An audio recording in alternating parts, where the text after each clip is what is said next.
Welcome back to She Asked, Tools for Practical Hope. I'm your host, Anna McBride, and I am so glad you are here.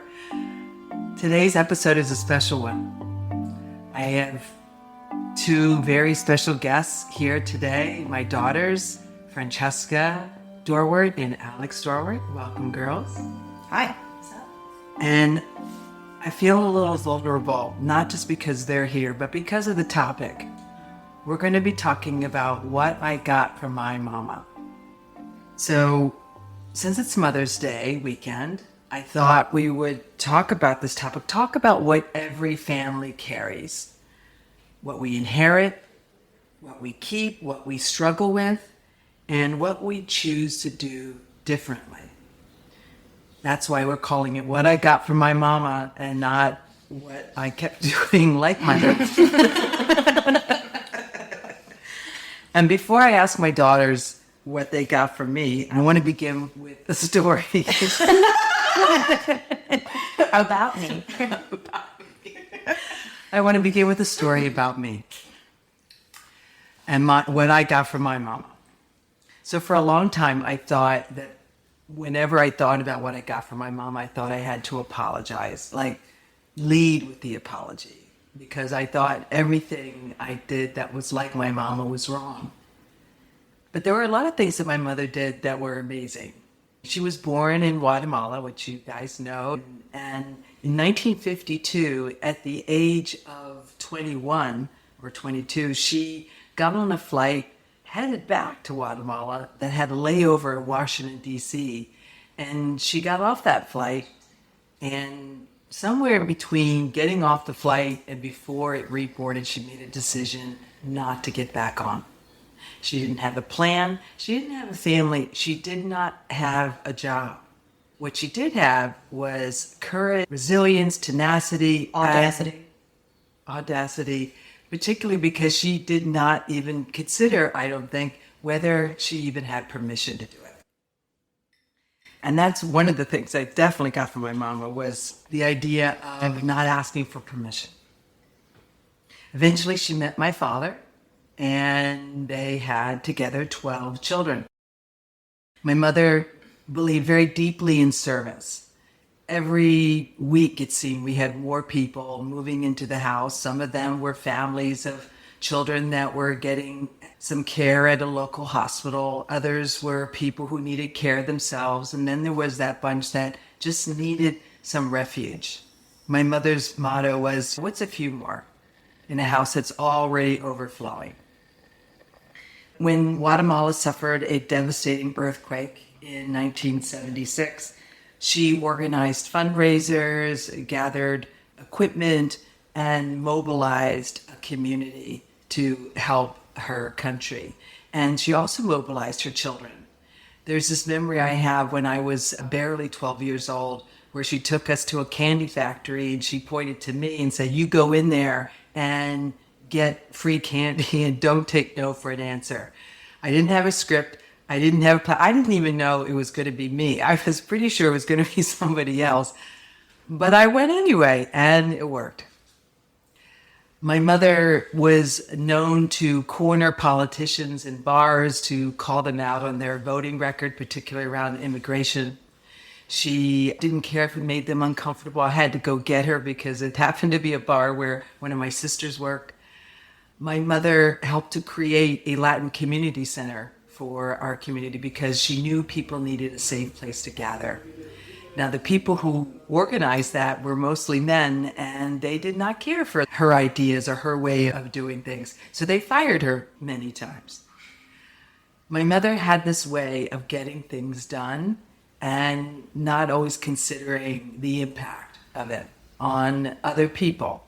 Now, as her daughter, I kept seeing how the world saw her as this amazing person who cared for people who needed caring for. I just only saw, though, was what I wasn't getting. Because there was another side to my mother. She was an alcoholic. A story that these girls have heard more than too many times about the things that she did that were wrong, like the way she neglected herself and also neglected us, the way that she needed me, I felt way too much, and we were enmeshed and codependent. And so I grew up to become very angry, and I felt like I wasn't going to be like my mama. And then I became a mother. And I became very humbled by the fact that you inherit a lot of the ways that you act as a mother from the mother you had. And I started paying attention to all the ways that I wasn't showing up for my girls. And they have a brother, him too. And I thought I have to become more accountable for what I'm doing.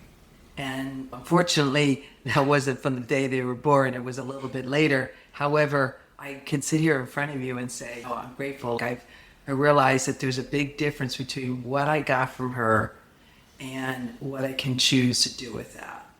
And so that brings us to today's episode, because I feel like, again, it's not about what you get from your mom. It's what you choose to do with it. And it has me a little curious about these two women who are sitting across from me, about what it is that they think they got from me. So girls, let's talk. When you hear the phrase, what I got from my mama, what comes to mind first? I think very layered reactions come up, but I think that's mostly because I did my homework and I wrote down a list with several categories.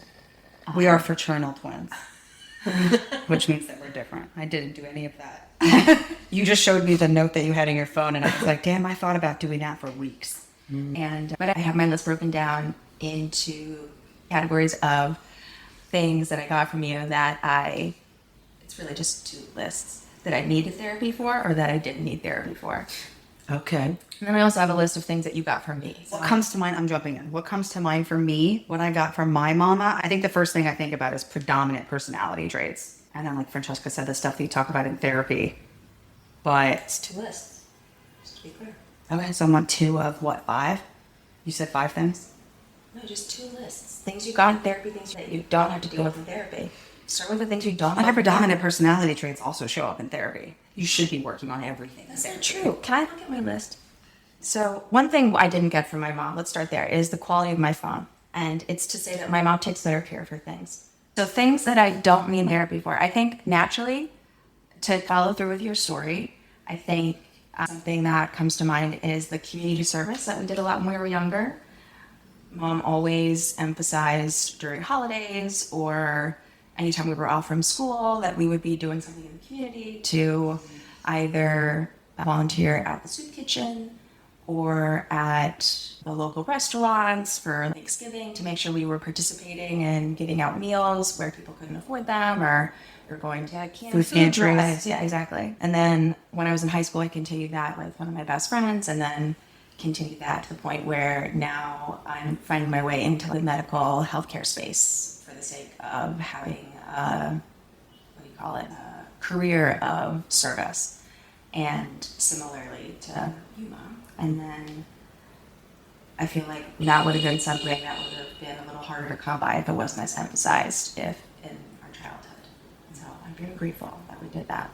Okay. Yeah, same. What's something you wish you hadn't gotten from me? Oh, I'm not done with my first list. Oh, I'm sorry. There's so much more. There's so much more. Okay. Yeah. Continue. Okay. Things I also don't need therapy for. I learned to love road biking from you. So I think the very first road bike I ever got was your Cannondale, your red Cannondale. And I, granted, only got that after my JAMA. My first bike didn't work out for long term, but then you gave me a Cannondale. And I loved riding that around the city, and I was like a city commuter for 12 years. And I remember the first time getting on it, the wheels were so thin, thinking I was going to fall over, and just riding in a different position than I was used to riding. Felt so unfamiliar, but I was like, if Mom can do it, I can do it. And so that helped to motivate me to stay on it and maybe, if anything, just raise the seat or lower it. I don't know what I did to make it feel a little bit more comfortable. Maybe you just get used to it. What's the bike you just gave me? It's a Kestrel. Okay, gotcha. Okay. She has one. You're gonna Maybe this will be me in the next podcast. Yeah, we'll circle back in a decade. I got my face from my mom. It's almost identical. People tell me all the time. They don't tell me that. Didn't need therapy for that. I'm a big fan. I got my sense of curiosity from you too. So I learned to ooh and ah at everything. in a very nice way. Yeah, it's also, I think, more like wonder and curiosity. It's the same thing. Anyway, semantics. Yeah, I think I'm a stickler for being right, just like my mom, but that's what we're bleeding into the other category now. Yes. This is the bridging the divide. Did you want to add anything, or did you, before we move on to the next question? Oh, family's really important. Okay. Family. Curiosity, to be curious about people's stories. Did I not just say that? We're allowed to have different answers. We're different people, fraternal twins. It's the same answer. Anyway, Alex has copied my answers. What did I get from you that Francesca has no impact on? Woodworking? Alex likes being outside. She loves exploring nature. Am I going to do your homework for you? Alex loves exploring nature and parks, just like mom does. I do. I like to travel. I definitely got traveling from you, and that's a really good positive. I like traveling from you. And road trips. Yes, I like traveling. I like road trips. I like driving. I like long stretches of time where I not disassociate, but safely disassociate in the car, where you just get sucked into a thought and you probably don't even have anything on the radio. You're just sitting in silence, and all of a sudden you're like, yeah, I did that for 45 minutes. And the entire time I was thinking, like, I'll put a song on when I'm done with this little thought process. And then an hour and a half goes by and you're like, oh, I'm sitting in silence for an hour and a half just thinking and vibing, which feels great.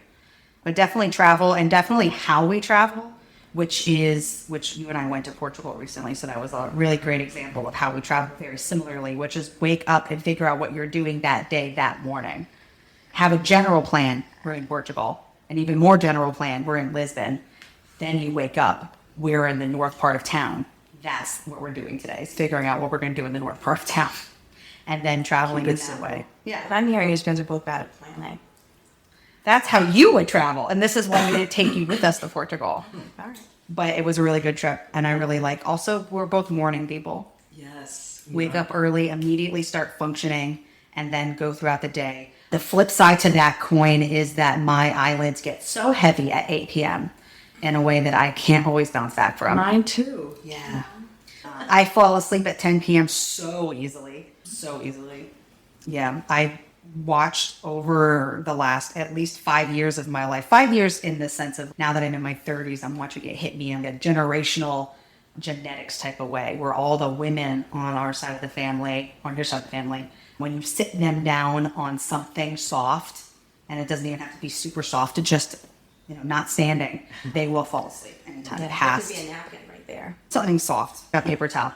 And you just put them on it, and if it's past the hour of 4 p.m., their eyes get heavy, and they start to sit, and they start to fall asleep a little bit. I'm watching myself on that trajectory, and it is, it's scary, actually. Is it scary? Yes, it's scary. Just sit down on a chair and be like, I could fall asleep right now. Uh-oh, it is 3 p.m. and I haven't done enough today to think that's warranted. So that's also what I got. You think you're undeserving of rest? She also got that from you. Yes. Yeah. I got that from my mama too. Yeah, I haven't done enough to earn rest. Yeah. That might be just a woman thing. Okay. So can we pivot to the next question? I'll allow it, yeah. So, what's something you wish you hadn't gotten from me? Okay, so second list, things I did need therapy for. Caretaking and codependency. Yeah, codependency right there. Codependency. Yeah. People pleasing. People pleasing. Which I learned. I think part of it was from you, but I think also part of it was just the natural birth order of things, where I'm the oldest, even though we're technically twins. I'm 2 minutes and 2.34 seconds older. Yes. And You are an older sibling. I was there to count. And so I think the way that it felt to be the person who was observing conflict in the home or conflict within the siblings, in the sense that Alex let's just say there were things that needed attention, and I was not one of them. And it then felt, because I didn't create conflict, it felt as if I could naturally then resolve conflict. And so I think it was a combination of observing your natural kind of withdrawn patterns, like when you were younger and we were younger, and as well just sensing that because I wasn't a touch point for some sort of irritation, that I could come in and be some peacemaker. And so, which may have been how you felt when you were the middle child of 12 or 11. And you felt like you needed to insert yourself to resolve conflict. That was the same way I felt finally, even though I'm all this, definitively. And I think that just blossomed into a career of people pleasing. Okay. But now I think you and I have both been able to come back around, both through therapy and by just finding a career field where we can direct that tendency towards our work and then reclaim our sense of self in our personal lives. So it's not just about like all the time. We can kind of have a little bit of both. But yeah, but then definitely codependency as well. Not to automatically segue into the next thing, but you had said codependency in your story, Right. and which Mimi is just what we called our grandma. And I feel like because of that people-pleasing, caretaking nature that you had with Nini, which was probably, again, born of a similar need to just reclaim some sense of calm and reduce conflict, I had that, what felt like a power in our family to do that with you. And then I think it became this codependent dynamic where I felt like I needed to care for you, and then you felt like you needed me around in order to have that sense of calm environment. And then let's just say it maybe resentment build within therapy happened. Mm-hmm. And apologies were made. And at the end of the day, now here we are where maybe, I don't even know if we're still codependent or not, but I don't mind. I'm happy with it. I think everything is relational, and I view you guys codependent, but in a way where it was worse, and now it's not what it was. It's not pathologic. It's not severely dependent. Like, I think I look at it all as it's all relative. So in relation to my experience with both of you, I don't have the as close of a relationship with you guys as you guys have with each other. She doesn't get it. Mm-hmm. That's what codependent people say. She doesn't get why we're so close and why we need each other. So Alex, what's something you got from me you wish you didn't? People pleasing. People pleasing? We can have the same answers. We have the same mom and the same upbringing. Okay, fair. Yeah. Codependency and caretaking. Definitely the caretaking one, where it was just, I observed in myself over time that and maybe this is the part where you and I connect on the most, is that I'm not highly functioning, but I'm functioning every day. I can do A to B to Z. And from that pathway, I can get a lot of things done in a way that someone with ADHD might not. So in that, I caretake. I see what needs to be done, what call isn't being made, what appointment isn't being set up, what isn't being taken out to the trash. And I'm just like, I'll just do it because I can. And then I do it. And then I've done 30 things for somebody else that they would have done if I had just let them do it. Okay. And so I know that you did that for us a lot. Just jump in and do it. Just jump in and do it, because if no one's going to get it done, I can get it done real quick. And then you just do it. And you did a lot of it without talking about it. But I've watched myself over time just do that myself. I could ask someone to do this because technically I did already, and it is their thing. It's not my thing. Or I can just do it because I can just get it done. Right. Yeah. Okay, so things I also needed therapy for. I already talked about those two things. Bad boundaries. And I think in that same vein, bad choices in men, which I think I did not get that from you. I have no choices in men. Yeah. Yeah, she's Lesbian. I wish. So the choice of my first long-term partner was, I think, very evident in the dynamic I watched growing up, which don't we just all say that we're all trying to marry our father, so to speak. So it's just to say that I chose someone who embodied. You dated what was familiar to you, which was the dynamic between mom and dad's relationship. And then it felt familiar. Yes, because I thought that's what love looked like, or a good relationship looked like, or even if I knew that mom and dad necessarily weren't going to be end game. Because I remember you and I talking, we were like in high school, they were going to get divorced. And I remember saying, I don't remember if I said that to you, but I remember saying that to dad. that you, Or I wish you guys would get a divorce. yes, but I wasn't talking to mom, I was talking to you when I said that we talked about that. A lot, yeah. Yeah. And so, anyway, I was aware that was not the goal, is what I'm saying. And yet I felt like unconsciously that was what I was ending up picking, because I think I thought that being a patient and loving person meant that I was supposed to be with someone who was withdrawn and didn't show affection willingly and didn't treat me well and didn't make me a priority. And I thought that was what I deserved and that I was supposed to be giving more than I received. And that was just a dynamic of maybe male-female relationships. And little did I know after a decade of therapy, that was not the way it needed to be. And now we're in a much better situation. We all approve of the way that my love language is healed, and we're in a much better relationship now. And You're with a new person, let's be clear. yes, yeah, no longer in that old relationship. And so I think that what I'm trying to say is I feel like I got both the bad boundaries or poor boundaries and poor choice in romantic partners from my upbringing, but also having watched you go through the work of putting better boundaries in place and putting more of those boundaries even in your romantic life also had an impact on me in the sense that I could then also take those away and add it to the work that I was doing on my own. And so it felt like I both got the good in that sense and the bad together on both fronts. It's complicated. It is complicated. Yeah. All right. What's something you didn't appreciate growing up about me That I appreciate now. Your emotional range. When I was younger, I definitely took Dad's interpretation of your emotions, which was that they're hysterical and too much because life is a spectrum, and he was the complete opposite of no emotions. Yeah. So growing up, I saw your emotional anything as hysterical and too much. And wow, she is overreacting to a situation that was only seen as overreacting because Dad wasn't reacting. He had zero emotional involvement or rage or anything in a situation.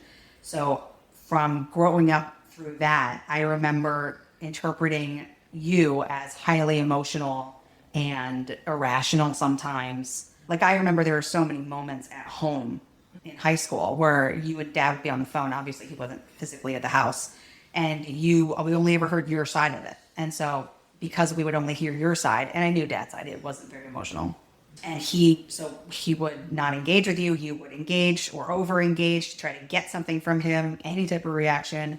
And my interpretation of that was like, oh, Mom's being over-emotional, overreacting, stuff like that. Now, as an adult, I'm just like, oh, Mom was having an emotional reaction to something that was emotional. And it was purely normal. And I actually really like when someone can say what they're feeling, then not engage or not. One of my pet peeves now is when everyone needs a moment to figure something out. But when you try to talk to someone and they don't know what they're feeling and then won't sit and try to figure it out or come back to you later once they do figure it out. So I do like now, as an adult, your emotional range. Okay. I wasn't given this question beforehand, so I didn't write a list, but I would say same. Oh, copying me now? Yeah. To be fair, the second you said it, I was absolutely in total agreement because when I think about the things that I love about you now, one of the things that I really appreciate is the way that we connect emotionally and can talk about the things that either bother us or rub us the wrong way, or even if it's just breaking down the psychological dynamics of relationship, even if it's not ours, which is just code for gossiping. But anyway, but in an intelligent way. I'll take you over. Yes, I agree. And one thing I really like is one thing I do really like is your therapy language or shared emotional intelligence language. When I was younger, when you were doing predominantly mostly your therapy work in the cottage, and I was in high school, I remember being like, oh, I just want my mom. I don't want to be therapized right now. But now as an adult, I really appreciate it. You have both sides of the coin where you're like, oh, I'm a person. And at the end of the day, I also have this extensive knowledge that comes with vocab and communication skills that I can bring to the conversation because I like that. Okay, thank you. So Yes. I agree. Gotcha. Same again. Okay. But in the context that I feel like I own this one a little bit more as someone who I think really resented when I went to college initially. I wanted to go for art therapy or at least I knew that I was going to college and I wanted to study art, and I knew that I was really interested in psychology, the why of what people did. And I knew at the same time that you were going back to school to study psychology, and I couldn't even realize or think about which one came first. I just felt like it was mine and that you had taken it. And because maybe you were older or you had already gone through some part of school, you were further ahead, and I really resented that. And so then I pivoted and I was like, fine, I'll do something else. And so then I ended up going down the art history route, ended up doing every other thing besides psychology or psychiatry. And then eventually now I am here in medical school, going into psychiatry. And so I feel like now when I'm studying or when I'm discussing like experience that I've had with patients, being able to talk to you about those experiences and for you to relate to them, not just as a mother listening to her daughter's stories, but as an actual practitioner of sorts who's had her own experiences and clients and who can have that language that Alex was talking about that then adds a layer to our connection on that front that other people just wouldn't understand. And so I feel so grateful that that's something that we can share. Yeah. Yeah. Thank you. What's the most mom thing that I say or do? The most mom thing now or then? Whenever. Whenever. Something that you did when I was really young that I don't think you gave up was the because I said so. Because I said Because that didn't work for either, at least it didn't work for me. Because in the same vein of being curious, I was always just, why? Give me a reason. Why? And so the because I said so made no sense. And you were exhausting. Yeah, I didn't expect it. Yeah. What's the most mom thing? Immediately I think about how you elongate my name whenever I'm in trouble, or you have a disagreeing idea. But that's now, to be fair, and not a lot of people say my full name anymore. It is very much exclusively you. Yeah. It's a lot of syllables. And she gave it to me. Some of the things that come to mind are when you're upset. I don't know if this is like specifically mom, but I think about it feels maternal, but this like passive aggressive quiet that you get. Oh, dishwasher slamming? Yeah. That was more She's- more back in the day. Yeah, no, she's leaning less on the aggression, more in the passive, where she just plants a seed and then walks away. And I'm like, okay, I get it. You're upset. Just say it. And you've gotten better at that, mostly because we pointed it out so many times, and you're actively working on being less passive aggressive. So there's that. And then this isn't passive aggressive, but it always reads passive aggressive when you text us with so many ellipses. It's so long. It's like people complain about their parents not knowing how to use emojis, and I'm just like, talk about basic grammar. It's just, you can't say I love you, God. Okay. So passive aggressive, It's mom. like, I guess I love you. Yeah. What do you think is the I most think- mom thing you do? No, I think it is the ellipses, because I don't know anybody else that does that except for moms. Yeah. And by that I mean you. Yeah. Do you I think know it's- one other person who does it. And she is intentionally being passive aggressive. I'm not. I'm just pausing in my communication. You could also just send, and then it's a natural pause. Okay. Thank you. She's so imitative. You explained it a lot. Now, what family trait feels strongest in all of us? In all of us. Humor is a deflection. Yeah. Okay. Yeah. Hard deflect. Yes. Yeah. Humor in the right moment and the wrong moment. But I think it's out of an effort of just trying. And when it's in the wrong moment, it just didn't work. Try again harder next time. Yeah. I think here's the thing, though, is if you keep pushing it, eventually it'll be the right moment. Yeah, you just circle back around and it'll be funny again. Yeah. How relentless. Leading with humor Yeah, for sure. when you don't know what else to do. What was the question? No, I'm asking the host. What's the strongest family trait that we all share? Our dark hair. Okay. Yeah. Gray hair. Again, I can't say enough how much I get told, how often I get told that we look exactly alike, but I don't think that counts. Because of this one. I think our social awareness and social, I don't want to say justice, but our desire and need to help people out in our social circles and or the world. Yeah. I think is something that our family is really good Yeah. at. Our empathy. Yes. Our empathy, I think we got from Yeah. you, but that we all share it. And it's one of the things that we really align on. Yeah. Yeah, for sure. Okay. So let's go a little bit deeper, Okay. dare I say. Can we? Can we go deeper? Yes, We we can. We already touched the ellipsis. Okay, so apparently I'm learning more and more how it wasn't always easy to grow up with. You wrote that. What were some of the hardest seasons for you to be around me? Any moment that you wanted to connect with Dad and he was shutting down, And what helped you move through that? to leave the house, Okay. go to college, To go to get out of the house. Yeah. That helped the most. Yeah. I think, yeah. The hardest season to be around felt like high school, Yeah. mostly because we were in the house, ever present. Dad was very absent. It also felt, again, you guys were attempting to make your marriage work. At least one of you was. And yet I knew that I had a really close relationship with Dad. Again, mostly as peacemaker. And so he and I got along in the way that worked for him. And so whenever he was in town or around, I felt like we got along really well. And sometimes I would sense jealousy from you that it wasn't that easy to get along with Dad and just be there. And I remember, for example, we were on a family vacation. I studied abroad in like 2011, so I was just 21, and you guys came over to visit, and then we traveled a bit together. Yeah. And I remember we were in Rome, and it was fantastic. We were like looking out the window of the hotel, and you can see the street down below. Everyone's walking on the stone pathway. It was so cool. Dad and I are like looking out the window, talking about just what it would be like, or for him specifically, he was daydreaming about what it would be like to live in a city like this. And I was talking about how that was part of why I loved New York City so much, and we were bonding about just that. And I think you and him had probably had some sort of disagreement of some sort, and you would come over and made some comment under your breath about, oh, so you could talk to her but not me. And it really felt like at that point the wind had been like taken out of my sail of being allowed to have that moment with him. And so it felt like I was constantly having to be hyper aware of just how my actions were being perceived by not just who I was directly talking to, but also just who was in the room. And so it was challenging. Yeah, I can Yeah. understand that.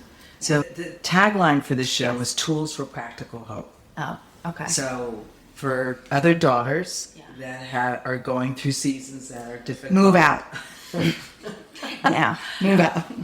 What are some tools besides moving out that you could offer to them to consider to help? Because I think what we haven't really gotten to is that our level of communication, our level of acceptance and connection, quite frankly, has grown. Yeah. Consciously, I think intentionally, I know on all our parts. I have obviously we all have a lot of people in our lives, but I have a lot of people in my life where they don't have a relationship with their mom specifically, where they can talk about emotional depth based. I know maybe of all people I know, I've only really connected with 2 or 3 people who are like, well, I can talk to my mom about anything. Because some people, when they say that, they're like, I can talk to my mom about anything. They mean about what's going on in their life. Not my mom said something and it hurt my feelings, and I'm going to go talk to her about it because I don't want to make sure that we don't do that again. That's a lot of conversation that people can't have with their parents that we do, which feels good. Yeah. Yeah. I think as far as practical hope goes, and tools supposedly, is it's hard to imagine giving advice, so to speak, on how to have this type of healthy relationship with your mother when it didn't necessarily seem that way growing. Because the challenge, I think, that we worked our way through wouldn't have resolved itself if you hadn't also been doing the work. And so it's not to say that, you can try this or we did this and now we have a better relationship. It wasn't just on us. It was something that you also did. I appreciate that. I think, though, Yeah.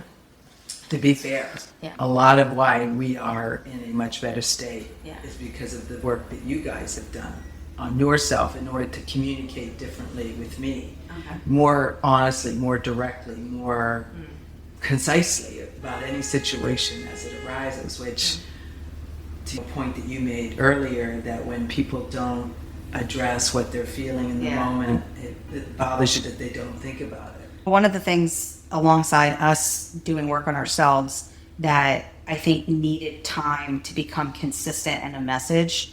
And it wasn't something that I recognized a lot when we were younger. I think it's because you were learning it, but I see it a lot now is acknowledgement of what happened. And so a lot of times the most normal thing to do is just be like, oh, that sucked, and then just kind of let it go. But you do a really great job of circling back on something, maybe the day after, maybe an hour later, whatever the timeline is, you bring it up and you acknowledge it. And if it's something to apologize for, you do. If it's something to just acknowledge, you do. And I think that is a great tool to opening communication, because when you leave something unsaid, then the other person doesn't know if they can bring it up, if what the vibe's going to be. But when you, the person, bring it up on your end, it opens the door for the other person to be like, okay, actually, yeah, that didn't actually feel good. I didn't like it. And so I do that you oftentimes will bring something up or just join in the conversation. And I think that is a good practical tool for better communication. Okay. Yeah. I would say, as far as the things that you were saying something and it triggered a thought, but now I'm on another thought. What I was saying just now. Yeah, and I had a thought that went with that, and I wish I could have used it as a segue, but I forgot it. What I was thinking, though, is trying to find, maybe this is in line, but trying to find a way that you can communicate with the person that works for your relationship or dynamic. So, for example, I know sometimes when we were first starting to be honest with each other, there could sometimes be a lot of hurt feelings in the room. And it was difficult, I think, for anybody, but for you to receive the type of feedback that you were getting about the way that maybe we experienced our childhood, or what we were working on in therapy, or what we were experiencing at a specific event, like recently or something. And like whether it was recent or in the far past, it was sometimes, not always, but sometimes hard to hear. And then that would trigger, I think, a defense mechanism on your part of deflecting or being hurt or simply just wanting to deny and walk away. Or to some extent, just obviously it wasn't where we wanted to go. I wanted to be honest and for you to receive it and acknowledge it. And then whatever needed to be said about it and that to occur. So obviously not always that simple. I think the thing that helped is realizing the thing that we share, which is our sense of humor and our empathy, could be used as a tool for delivering that type of information. Because I know, for example, nothing makes mom laugh more than whatever it is I do or say. I feel like the silliest person when I'm around you, and you are so easy to make laugh, to the point where I think I'm so hilarious, but I think it's really unjustified. But I honestly think, I'm like, I crack up my mom more than anyone cracks up anybody. And so therefore I must be like SNL level of funny. Yes. And I think I should have like a type 10 routine. I'm so convinced because of the way that you laugh and at what I say or do. I could make you laugh. I'm not going to do it now because I don't want to do it as pressure. Because you're hosting. Yeah, it's unprofessional. But stop. Yeah, see, she's doing it right now.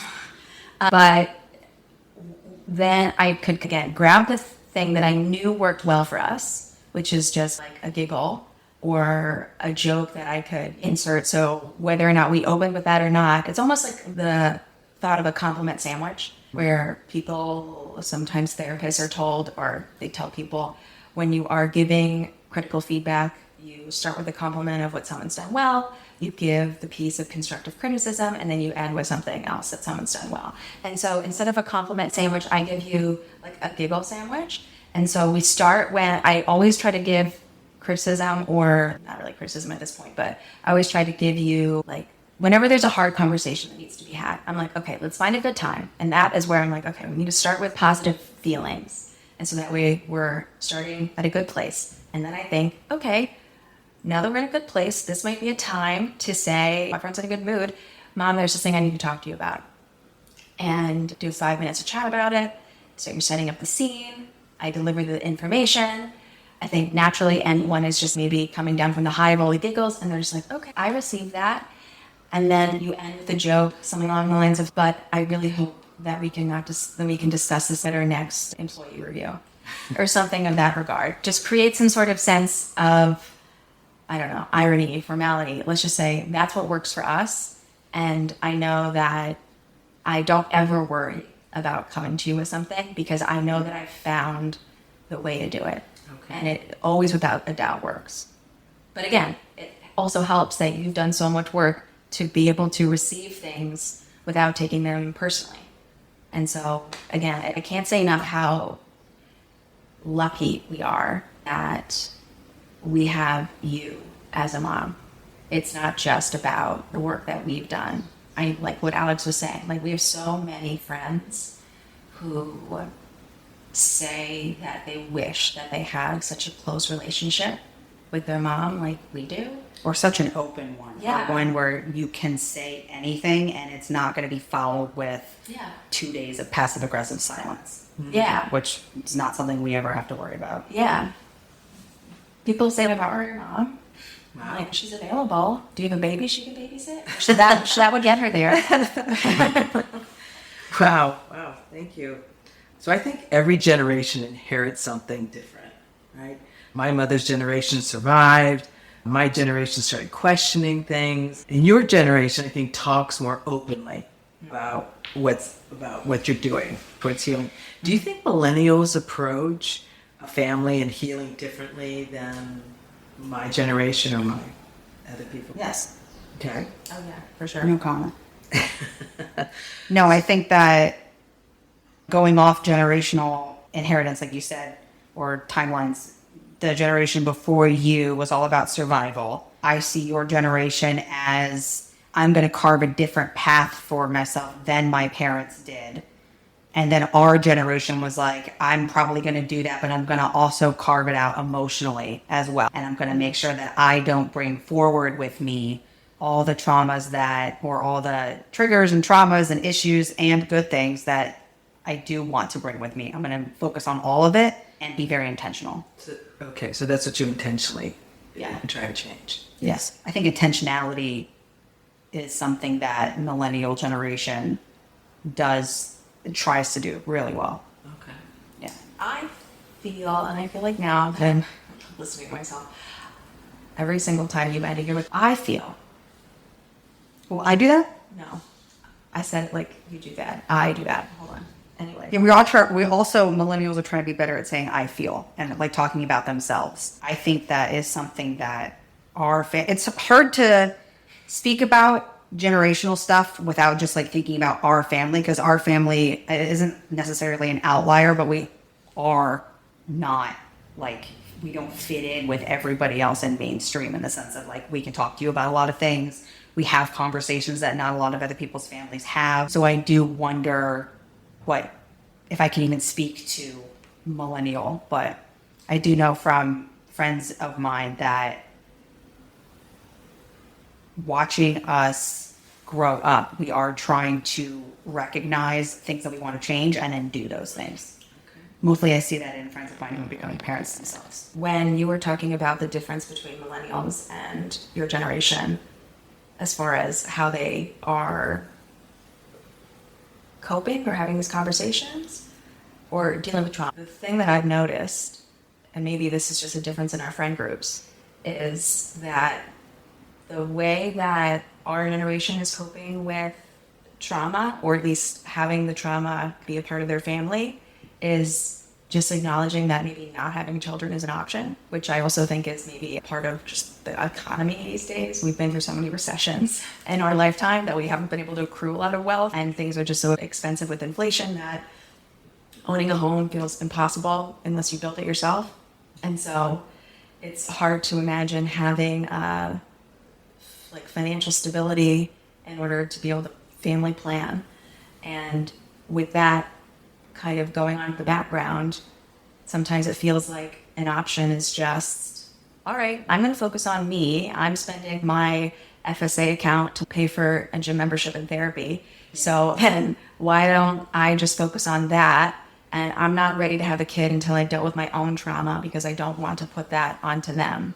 Meanwhile, I feel like the few people in your generation who have done the work have done it later in life. And then thankfully, again, we're able to meet in the middle in that regard. But I feel like when other families or when other people within your generation think about family trauma, they put it onto someone else. They either will focus on what their mom did to them or what they did to their kids, and there's either this thing of self-blame or blaming the people who raised them. It's not a lot of self-work that they're wanting to do.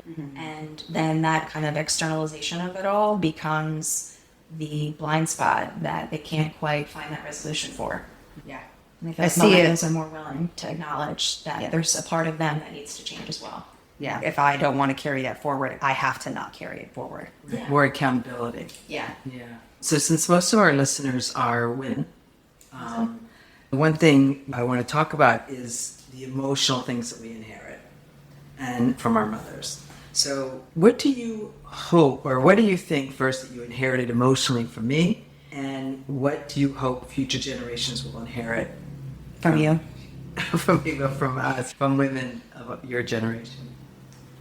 I'm so sorry. What's the question one more time? So the question is, what did you emotionally inherit from me? Okay. And what do you hope that women of future generations will inherit from your generation? My gosh, that no man needs to be making decisions, and that just because he is doesn't mean you have to listen to them. And also, if you don't like them, you can come up with your own decisions. Okay. And then also a bunch of women will probably just rally around you because at the end of the day, women make better decisions. Amen. Or a women, whatever. Definitely just trauma. The body carries the score. Case the sore. I think that women from their mothers inherit like a quietness and I'm going to be part of the group societally. We all want to connect and make sure that we are always within a network, and that anything that can rock the boat can be seen as like just like something that women don't do.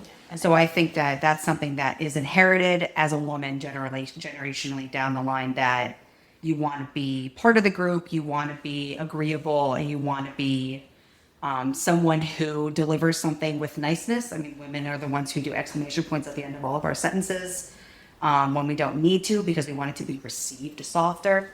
So I think that that's something that we should shake the boat up on. That's not even a phrase. I think that's something that we should rock the boat on as we continue to, live our Future lives in generations. future generations, is that women can be just as, I don't know, abrasive is a word I don't want to use, but at the end of the day, we can be abrasive, we can be argumentative, we can be brash and bold and in charge, and it shouldn't make us difficult. When I think about daughters or even children in general inheriting things from their mother, I kind of in agreement where it's kind of been the mother's keeping peace at home and then kind of bringing that sense of calm and like social lubrication to the scene, where it's all about again being the peacemaker. And maybe that's just women's natural inclination, sometimes the feminine urge to people please. I think that children also get, and they don't necessarily properly attribute it, is any leadership qualities that they end up getting, simply just because the way that a home feels, at least in our family, but something that I've also observed in a lot of my friends' homes, our friends' homes, seems to be somewhat, at least national, if not universal, is that like the home really is like the space of the mother. And even if the man or whatever is the one going to breadwin or whatever, like he's very rarely even home. And so in our life, it always felt like the home was like mom's domain and she managed it. She was project managing. Yeah, she administrated it. When it came to our schedules, our life, like mom was the CEO, and it really felt like if you wanted to get something done, or if you needed help with something, or if you wanted to ask for permission, you went to mom. And I feel like that type of leadership is something that children, if they do end up having that desire to similarly lead, whether it's at work or in their own home, they get it from their mom, because that's who they're watching do it. And that is something that I feel like just needs to be properly attributed. Yeah. I mean, one thing I definitely got from you is to do, it's not sound harsh, do whatever you want. which is a good trait to have. And the way that I attribute that story-wise when I tell people is that when Francesca and I used to take piano lessons and we dropped out, you kept going with them. Even though you weren't the one originally who signed up for piano lessons, you were like, I paid for these lessons and I'm going to be taking them and I'm going to learn piano myself. And I remember listening to you play piano as I would walk past you to go doing nothing. I had no follow-up hobby. I just wasn't doing piano. And you just sat there and you were playing piano and learning and you would go to the lessons. And so I remember being like, oh, well, you can do, if you want to do piano, you can do piano. And I think that it is a quiet way that I continue that in my life, that thought process of you can do whatever you want, but it's definitely something that I think about. Interesting. Mm-hmm. So one thing I realized is that family stories become healing stories when we, finally tell honestly what happened. And, it doesn't have to be perfect. It doesn't have to be dramatic, just truthful. And I think that all three of us what we're doing here is having an honest conversation, and healing comes from that. And maybe what I got from my mama doesn't mean, to have to be ending with just pain, right? It's what you definitely do with it. It's the wisdom that comes from that. It's the choice that you can gain from that. And it's the connection that can grow from that. So I want to thank you for showing up and taking part in this exercise today, this conversation. Of course, it's really great. It was really, really great. Thank you. Do you want to say something? Yeah, I didn't get to finish my list. I just want to be clear. I also had a list of things that Mom got from me at the very beginning, and I don't need to go into them very deeply, but I'll just mention my sense of style, which you took when you moved here. Speaking of New York City, you took, because I was your first. If we're being honest, I wanted to come to New York City first. And Francesca was originally going to go to California. That's not and true. yes, it was. No, I was the one who always talked about living in New York. Francesca was originally going to go out to California, and that whatever happened there failed, fully failed. Mm-hmm. And she had to pivot to my dreams, which was New York. I'm not done. Are you deleting the last one? Because it's a duplicate. Sense of humor. I taught you my sarcasm. Biking in New York City. I got biking from you, but you got biking in New York City from me. You would never be crossing all those bridges if I didn't cross them first. You're welcome. And packing, and then packing techniques. Mom's a great packer now because of me. You're welcome. Thank you. I just really wanted to get that off my chest. I appreciate you sharing it. Thank you. I don't attribute packing to Francesca. Okay. You should. I don't attribute it to anyone, actually. You should. You should. Okay. Anything else? No. Okay. Well, you've been listening to She Asked, Tools for Practical Hope. I'm your host, Anna McBride, and if this episode resonated with you, Have daughters. Have twins. please share with someone you care about as an invitation to talk about what you got from your mama. And tell all the mothers out there, happy Mother's Day. And until soon,